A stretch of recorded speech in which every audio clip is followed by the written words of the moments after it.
திருப்பரங்குன்றம் மலை மீது உள்ள தீபத்தூணில் தீபம் ஏற்ற கோரி இந்துத்துவா அமைப்பினர் போராட்டத்தின் எதிரொலியாக அங்கு பலத்த போலீஸ் பாதுகாப்பு போடப்பட்டிருக்கிறது. 144 தடை உத்தரவு பிறப்பிக்கப்பட்டிருக்கக்கூடிய நிலையில் ஐயப்ப பக்தர்கள் வந்த வண்ணம் இருக்கிறார்கள். இது தொடர்பான தகவல்களை அங்குள்ள செய்தியாளர் திரவிய சம்பத்திடம் கேட்கலாம்.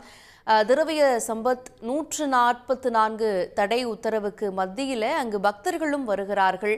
இப்ப தரிசனத்திற்கான வழிகள் அங்கு இல்லையா? அறுபடை வீடுகளில் முதல் படை வீடாக இருக்கக்கூடியது இந்த திருப்பரங்குன்றம் முருகன் கோயிலாக இருக்கிறது. இங்கே திருப்பரங்குன்றம் மலையிலே ஒரு தர்காவும் இருக்கிறது. இந்த தர்கா பகுதியிலே கடந்த சில நாட்களுக்கு முன்பாக இங்கே இந்த தீபம் ஏற்ற வேண்டும் என்பதற்காக மதுரை எழுமலை பகுதியைச் சேர்ந்த ராம ரவிக்குமார் என்பவர் மதுரை உயர்நீதிமன்ற கிளையிலே ஒரு மனு தாக்கல் செய்திருந்தார். அதன் அடிப்படையில் இது விசாரணை செய்த நீதிபதி GR சுவாமிநாதன் அவர்கள் இந்த தீபத்தூணில் தீபம் ஏற்றுவதற்கு அனுமதி அளித்திருந்தார்கள். அதனைத் தொடர்ந்து நேற்று இரவு முதலே இங்கே இந்து முன்னணி, இந்து அமைப்பினர் உள்ளிட்ட பல்வேறு அமைப்பினை சேர்ந்தவர்கள் இங்கே குவிந்து இருந்தார்கள். இதனை அடிப்படையிலே பல்வேறு பிரச்சனைகள் ஏற்பட்டிருந்தது. இதனால் காவல்துறையினருக்கும் இந்து அமைப்பைச் சேர்ந்தவர்களுக்கும் பிரச்சனையானது தொடர்ந்து நடைபெற்று வந்த நிலையில் 2 காவலர்கள் காயமடைந்த நிலையில் தற்பொழுது இந்த மாவட்ட நிர்வாகம் சார்பில் திருப்பரங்குன்றம் பகுதியிலே 144 தடை உத்தரவானது பிறப்பிக்கப்பட்டிருக்கிறது.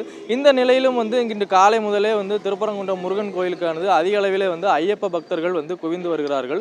வெளி மாநிலத்தைச் சேர்ந்தவர்கள், வெளி மாவட்டத்தைச் சேர்ந்த ஐயப்ப பக்தர்கள் இங்கு அதிக அளவில் வந்துட்டு இருக்காங்க. இதை பார்க்கும் பொழுது இந்த 144 தடை உத்தரவானது இந்த அதாவது குறிப்பிட்ட அந்த ஐயப்பன் கோவில் படி என்று சொல்லக்கூடிய அந்த பழனியாண்டவர் படி வாசல் இருக்கக்கூடிய அந்த தெருவில் மட்டுமே தடை உத்தரவானது பிறப்பிக்கப்படுவது போல் என்ற ஒரு சூழ்நிலை இருக்கிறது. தற்பொழுது நாம் நின்று கொண்டிருக்கக்கூடிய இந்த பகுதியில் தான் நேற்று இரவு ஒரு பெரிய பிரச்சனையானது நடைபெற்று கொண்டிருந்தது. இந்த இடத்திலே உள்ளே யாரும் செல்லக்கூடாது என்பதற்காக காவல்துறையினர் ஏராளமானோர் குவிக்கப்பட்டிருக்கிறார்கள். அவர்கள் பேரிகார்டுகளை பயன்படுத்தி இந்த தடையானது ஏற்படுத்தப்பட்டிருக்கிறது.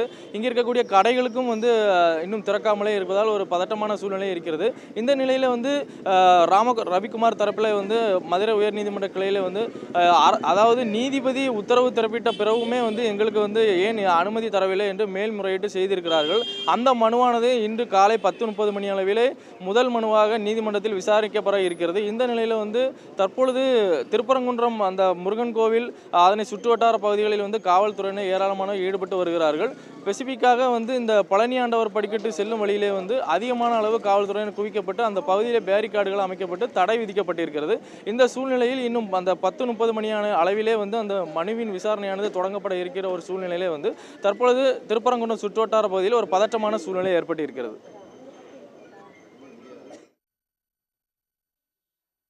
விவரங்களுக்கு நன்றி திரவிய சம்பத். உடனுக்குடன் செய்திகளை தெரிந்து கொள்ள சன் நியூஸ் பெல் ஐகானை கிளிக் பண்ணுங்க.